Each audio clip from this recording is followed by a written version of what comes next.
Es kembang tahu ini diserbu oleh para peserta P3K yang barusan dilantik pada hari ini oleh Wali Kota Palembang ya. Ini terlihat memang ini laris manis ya Tribuners ya, karena diserbunya oleh ibu ini Tribuners. Kak beli satu ya Kak? Oke. Berapa Kak satu Kak? 5.000 untuk es kembang tahunya ini, satuannya 5.000 ini Tribuners. Ini kembang tahunya ini Tribuners, dan itu batu esnya diserut.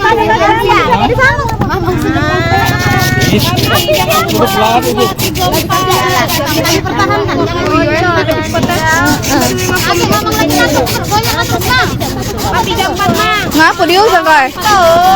Saya lagi was-was Tidak lamang. Mbak, cak mana uang beli? Wali itu sayang sama guru. Masuk ke dalam dulu, putar dari dalam. Minum hidup. Bukan 5 menit.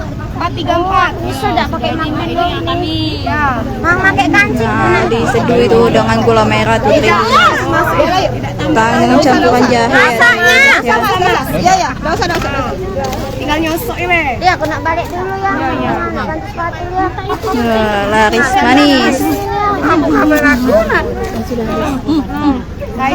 Nah ini duanya. Bagancang. Mang satu ya Mang. Nah, laris manis nih mamangnya nih. Jangan takut Mang. Tidak apa-apa, udah. Tidak apa-apa, itu lagi. Satu lagi, 3. Jangan lupa subscribe, share, komen, dan like ya.